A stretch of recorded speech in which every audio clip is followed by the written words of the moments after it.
Good evening, everyone. Minister of Defense Gallant and U.S. Secretary of Defense Lloyd Austin will now deliver remarks.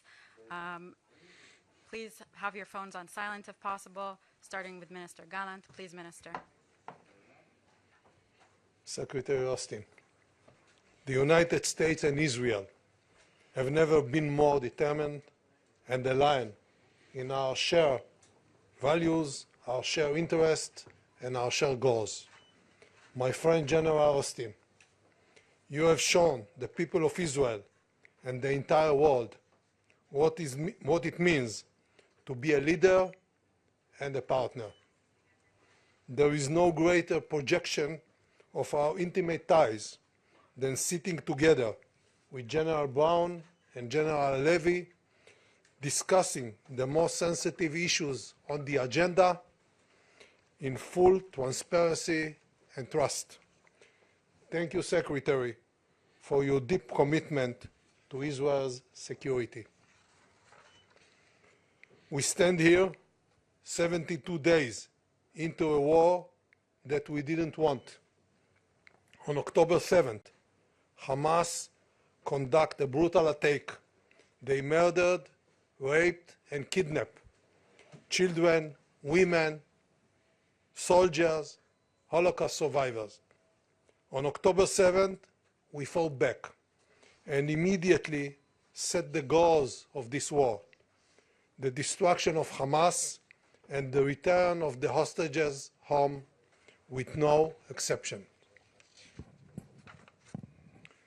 Our common enemies around the world are watching, and they know that Israel's victory is the victory of the free world, led by the United States of America.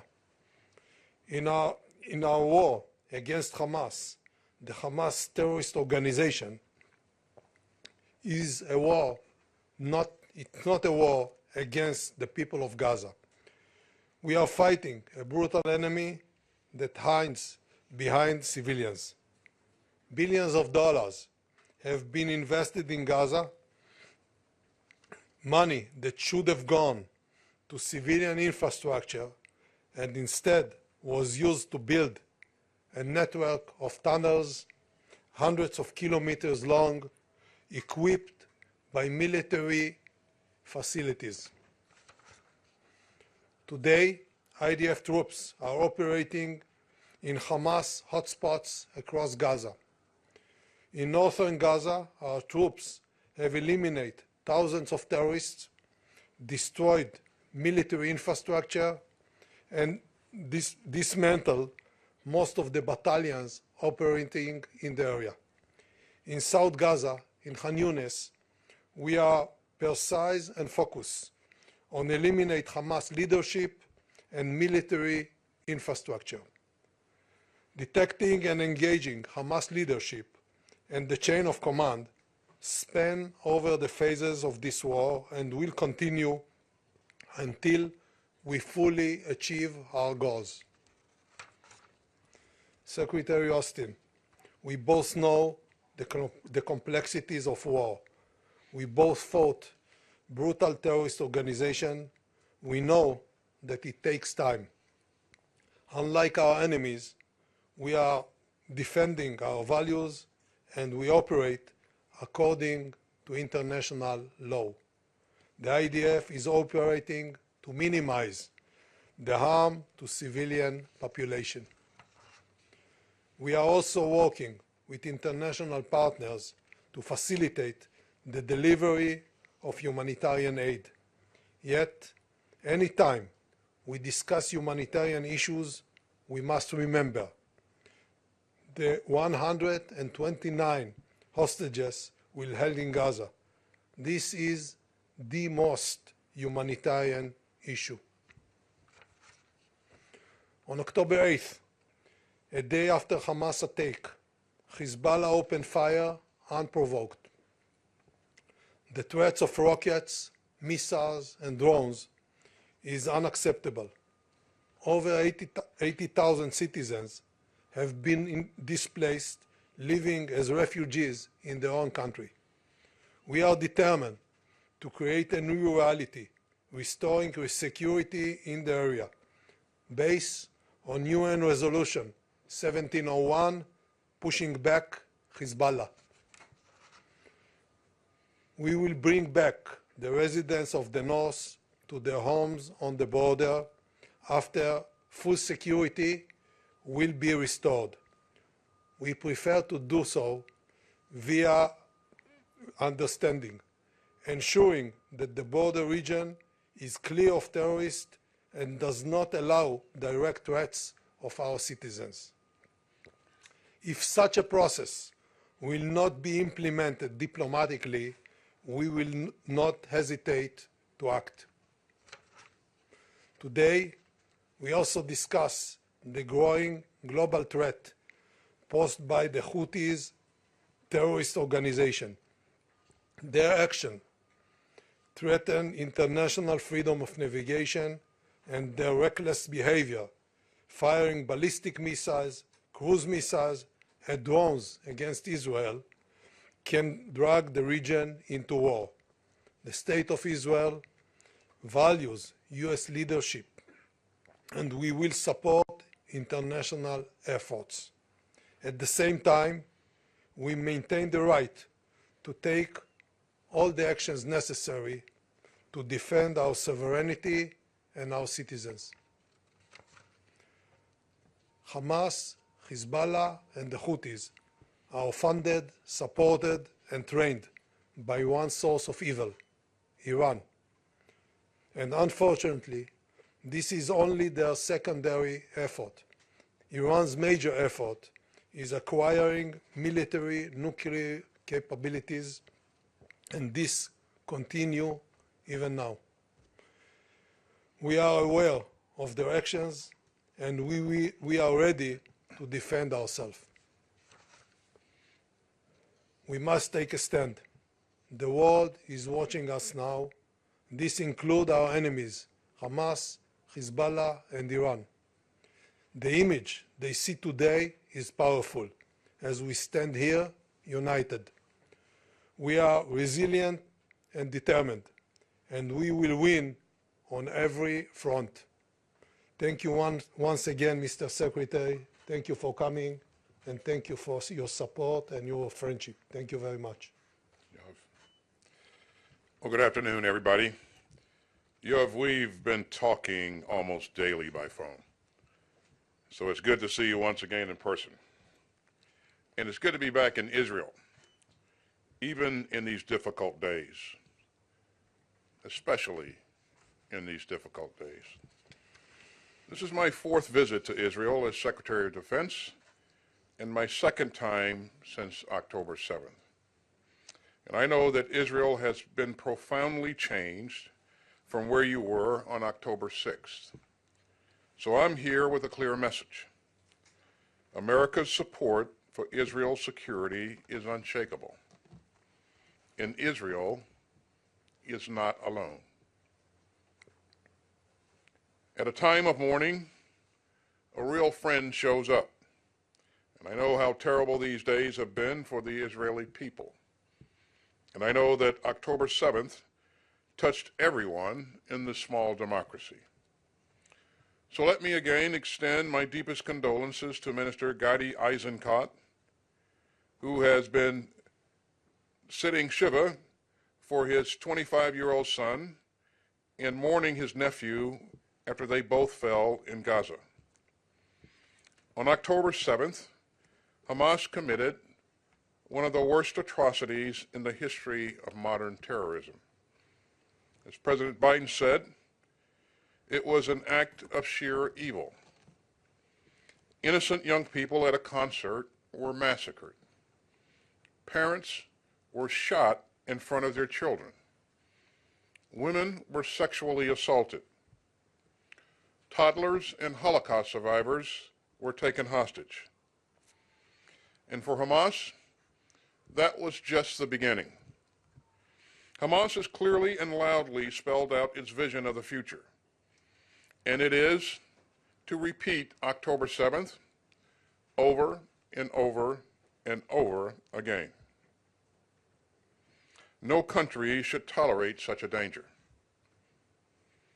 and Israel has every right to defend itself against a fanatical terrorist group whose stated purpose is to murder Jews and eradicate the Jewish state. Hamas is still holding hostages, including American citizens.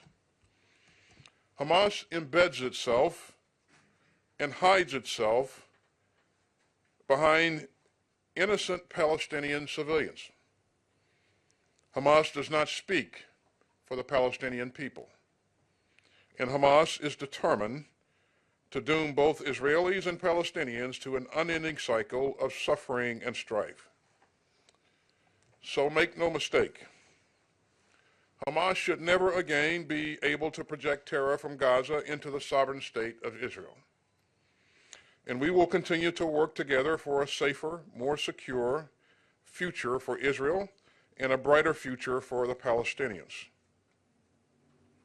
The United States will keep pushing relentlessly for the safe return of hostages in Gaza. And we will continue to help Israel in its efforts to bring them all home. Thanks to the personal leadership of President Biden, we helped to broker a deal that got out more than 100 hostages. But this remains a top priority for the United States from President Biden on down. And we will continue to do everything that we can to bring home every man, every woman, and every child seized by Hamas. Now, the United States has been clear and consistent since Hamas started this war on October 7th. Democracies are stronger and more secure when we uphold the law of war. And as I've said, protecting Palestinian civilians in Gaza is both a moral duty and a strategic imperative. So we will continue to stand up for Israel's bedrock right to defend itself. And we will also continue to urge the protection of civilians during conflict and to increase the flow of humanitarian aid into Gaza. That's important as Israel fights to dismantle the Hamas terrorist infrastructure in Gaza. And it will also be crucial for our work with our allies and partners after the fighting stops. Now, we're working to ensure that this conflict does not escalate beyond Gaza. But as we are driving to stabilize the region, Iran is raising tensions by continuing to support terrorist groups and militias. Attacks by these Iranian proxies threaten the region's citizens and risk a broader conflict. Of course, the United States does not seek war, and we urgently call on Iran to take steps to de-escalate. Now, in my meetings today, I also discussed the need to take urgent action to stabilize the West Bank. Attacks by extremist settlers against the Palestinians in the West Bank must stop. And those committing the violence must be held accountable. Now, we know that the past 72 days have been some of the most painful days in Israel's history. But it would compound this tragedy if all that was waiting for the Israeli people and your Palestinian neighbors at the end of this awful war was more insecurity, fury, and despair. As I've said, Israelis and Palestinians have both paid too bitter a price to just go back to October 6th. So I discussed pathways today toward a future for Gaza after Hamas, based upon the clear principles laid down last month by my friend, Secretary Blinken. Israelis and Palestinians both deserve a horizon of hope. So the United States continues to believe, as we have under administrations of both parties, that it is in the interest of both Israelis and Palestinians to move forward toward two states, living side by side in mutual security. Now, we know how hard that is, especially after October 7th. But ongoing instability and insecurity only play into the hands of Hamas. So we must think together about what lies beyond this terrible season of terror and war. And as we do, the United States will remain deeply committed to the security and self-defense of the State of Israel. As John F. Kennedy said in 1960, America's friendship with Israel is a national commitment. That was true then, and it's even truer now. The United States will remain Israel's closest friend in the world. And as I've said repeatedly, our support for Israel's security remains unshakable, and it always will. Thank you very much, and we'll be happy to take your questions. All right, we'll start now with Karen Bezalel. Thank you. Secretary Austin, welcome to Israel. It's not a secret that there is a gap between Israel and the US, so have you set any sort of either timetable or deadline to the current phase of Israel ground war in Gaza? And have you heard any firm assessment from the IDF where the current phase stands? And if I may, with regard to the north, Israel says, and Minister Gallant has just repeated, that it will attack Lebanon if there won't be an acceptable solution that will include Hezbollah withdrawal north to the Litani River. Jake Sullivan was here last week and he was quite confident that such a solution can be achieved. What is the US position if Israel attack, and will you order the US Army to strike and even destroy Hezbollah and Iranian target if required? And Minister Gallant, it took the IDF 70 days to reach the tunnel that was revealed yesterday. How long do you think it takes to totally dismantle the threat of the tunnel in Gaza? And if I may ask you, Secretary Austin was speaking about the day after. The American keeps asking Israel how it sees the day after. So what do you tell them? Who will rule Gaza? And will the IDF be in Gaza throughout the entire next year? Thank you very much. Which one of those 12 questions do you want me to ask? I have more. Regarding the timeline, this is Israel's operation, and I'm not here to dictate timelines or terms. Our support to Israel's right to defend itself is ironclad, as you've heard me say a number of times, and that's not going to change. It's critical, as I said earlier, that Hamas not be able to threaten Israel from Gaza or even threaten Gaza anymore. You know, that's an interest that we all share. That's a common interest with all of us. And so today we had great discussions about the status of the campaign, about goals and objectives, and about how to reduce harm to civilians in the battle space, and the need to ensure a sustained flow of humanitarian assistance into Gaza. You know, we can offer some insight based upon our own experience in fighting terrorist groups, and certainly that enabled us to have great discussions. And we also have some great thoughts about how to transition from high-intensity operations to lower intensity and more surgical operations. So we had great discussions on all of those issues.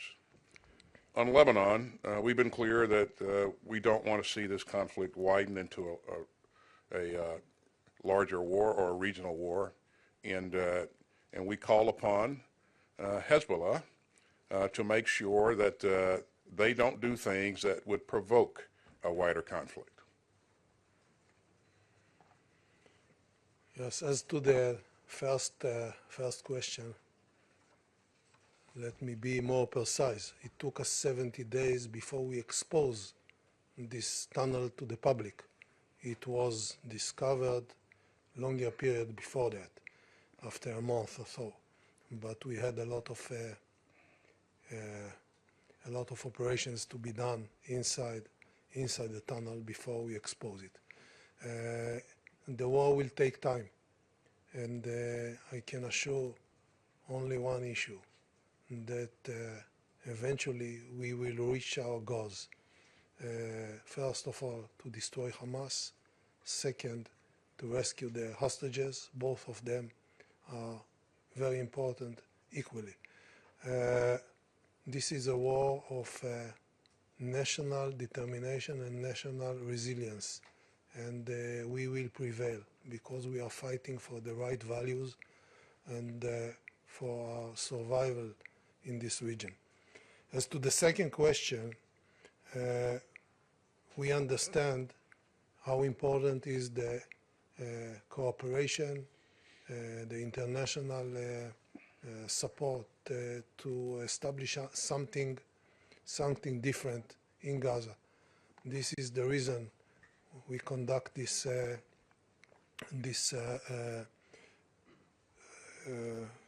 talks today together with Secretary Austin and General Brown and Mr. Satterfield and others regarding the issues that we have to conduct in Gaza. We know that Hamas will not control Gaza. We know that we will have the freedom to eliminate any kind of threat in the future, and there will be no serious military threats against Israel from Gaza. Second, Israel will not control Gaza in any civilian way. We will conduct any needed operation and military effort in order to secure our future, and we are building the routes for non-hostile partners in the other side. Thank you, Tara Kopp. If we can also please stick to one question each, please. Thank you. Thank you. Minister Gallant, back to Lebanon. Are you currently planning for a ground operation in the north to, as you said, fully secure that area from Hezbollah? Secretary Austin, if that ground operation is launched, just to repeat my colleague's question, what role would U.S. forces have in such case? And then is it too dangerous right now, Minister Gallant, to open a second front in the north when you have troops committed in the south in Gaza? And my final one for Secretary Austin, another commercial vessel today was attacked in the Red Sea, and U.S. warships continue to intercept ballistic missiles and drones that are fired from Houthi-controlled Yemen. Why hasn't the U.S. struck back or conducted a counterstrike like it has against similar Iranian-backed militants in Iraq and Syria? I would like to reiterate what I said. I said that diplomacy is the preferred way. We are not looking for wars, but we have 70,000 Israeli refugees, and Hezbollah is shooting us every day since October 8th, a day after Hamas launched the war against Israel. Therefore, in one hand, we are patient, and we are looking for a diplomacy solution that will make sure that Hezbollah is not threaten Israeli civilians on the northern communities directly. On the other hand, we are preparing ourselves to any situation that is needed, and if something like that happened, we will know what to do and we will prevail. We are not looking for anything similar to that, and we hope that Hezbollah will understand it. It's time to stop. Thanks, Sarah. Regarding the Houthis, these attacks are reckless, dangerous, and they violate international law. And so we're taking action to build an international coalition to address this threat. And I would remind you that this is not just a U.S. issue. This is an international problem, and it deserves an international response. And that's why I'm convening a meeting tomorrow, a ministerial meeting with fellow ministers in the region and beyond to address this threat. We're That'll be a virtual meeting, and I look forward to that discussion. And more important, I look forward to working together with members of that group to address the threat in a meaningful way in the future. And we'll have more details on this soon, but we're going to make sure that we're doing everything that we can to ensure freedom of navigation in the area. The straits are pretty important, as you know. A large amount of commerce flows through there. International commerce flows through there on a daily basis. Thanks. Yonah Bob. Yonah Bob from the Jerusalem Post. Good to see you again, Mr. Secretary. There's been a lot of discussion about getting Israel's intent to reduce civilian casualties to match up with the results. General Petraeus famously said that sometimes the U.S. needs to take hits on force protection to win over hearts and minds. Legitimacy, you're probably familiar that just recently about 10 Israeli soldiers died in one ambush, and a lot of people in Israel were saying if the Israeli Defense Forces had just bombed the area, they wouldn't have died. Is this the kind of thing, you know, war doesn't have perfect solutions, that sometimes the United States may think that Israel may need to take more hits to force protection instead of being as aggressive with its air force and artillery? Minister Gallant, good to see you. The United States, in its most respectful way possible, is trying to push Israel on certain timelines, on certain things about the day after. Is it maybe time that yourself and the government need to tell Israel that even though we've had tremendous successes in the field, we may not actually control all of Gaza at the end of January. We may not get all of the hostages back at the end of January. Some of these things may continue in the 3 to 9 months afterwards, what they call Shlav Gimel, the third stage. So for the first part of the question, in terms of the nature of the strikes and the amount of collateral damage, I think, let me begin by saying the protection of our troops is important to all of us. Minister Gallant, me, all of us, and that is foremost. But you know, what we see happening is a combination of two things. The first thing is the complexity of this battle space, three-dimensional battle space, very closed spaces, dense population of people, and so that makes it very, very difficult to conduct any military operation. Above and beyond that, we see that Hamas routinely uses civilians as shields. Beyond that, they place their headquarters and their logistical sites near protected sites, hospitals, mosques, churches, you name it. And so that adds to the complexity, and as you've heard Jake Sullivan say, it provides an additional burden for the forces that are prosecuting this fight. It requires a very professional force, and that force has to learn each step of the way. And we've seen that. And Minister Gallant and I had a great conversation today about some of the things that they've learned and some of the techniques that they're changing and as they conduct operations in the South. So all of us learn, and again, they were a very professional force going into this, but this is an incredible complex battle space, and taking lessons learned from the North, they've applied some of those lessons in the South, and again, I'm sure that that'll continue to happen. Well, first of all, the discussions are transparent and frank, and on the personal level, I have a lot to learn from General Austin, so I'm learning also, and he always gives me good advices. Therefore, we share everything, and we consult. Second, on the battlefield, we have a very meaningful and successful achievement. We detect thousands of terrorists, including senior commanders, but not the leadership. The eliminate Hamas leadership is an ongoing goal that will be achieved, hopefully soon, but it will be achieved. It's part of the goals of the war. And we will continue to operate in different levels of intensity according to the situation in the region. And I can tell you that soon we will be able to distinguish between different areas in Gaza. In every area where we achieve our mission, we will be able to transition gradually to the next phase and start working on bringing back local population.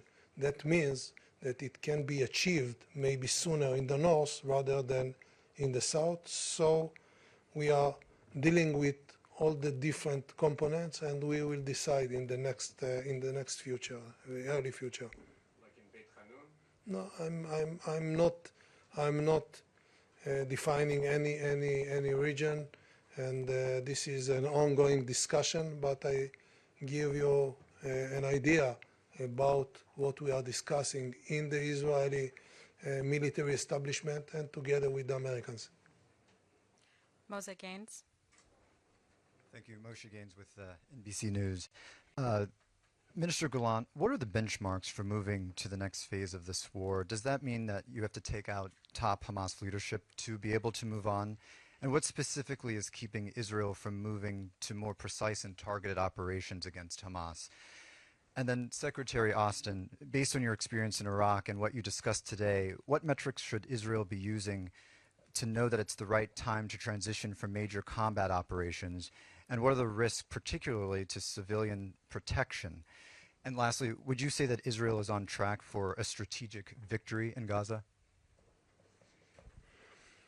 You want me to go first? Always. Okay.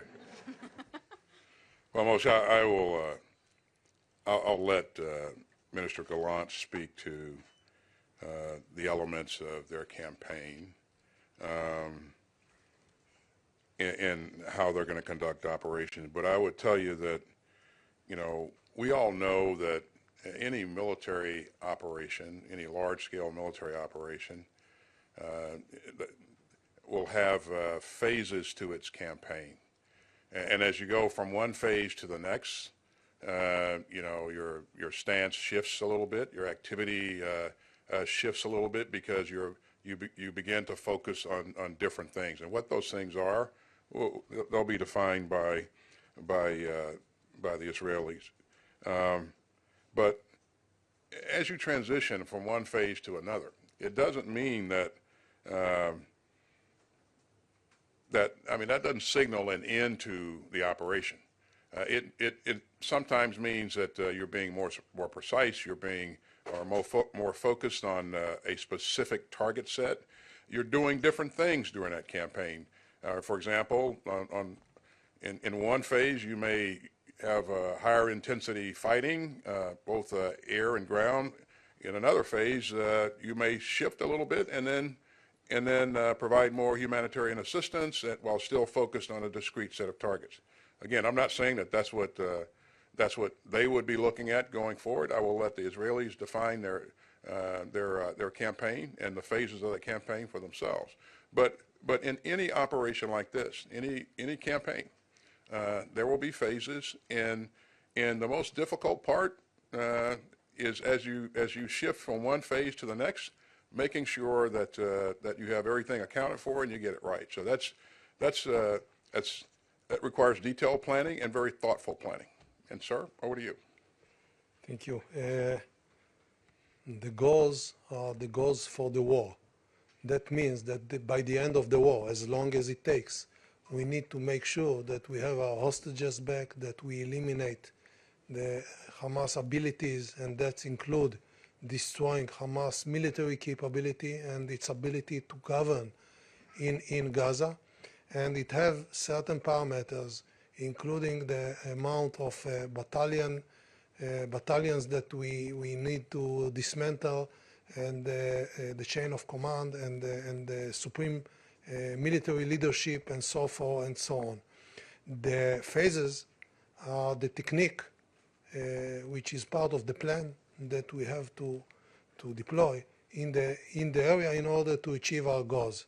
And as Secretary Austin said, this is only the way that we shape our plan in order to achieve the goals. And as it happened in the battlefield, the circumstances are changing.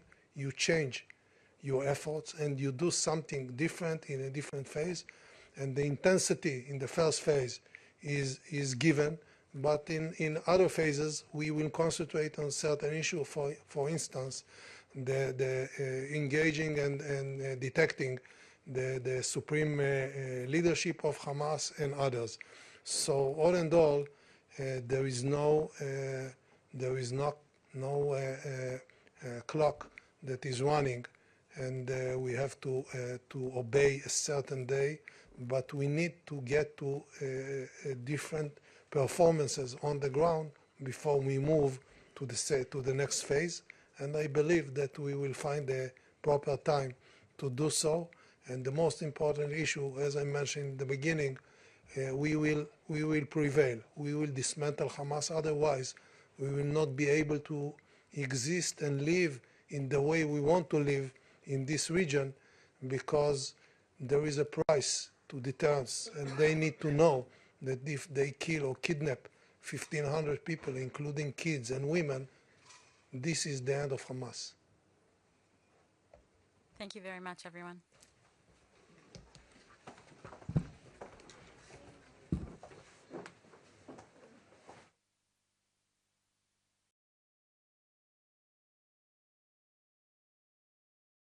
Very much. Thank you, Secretary. You help us a lot. Thank you.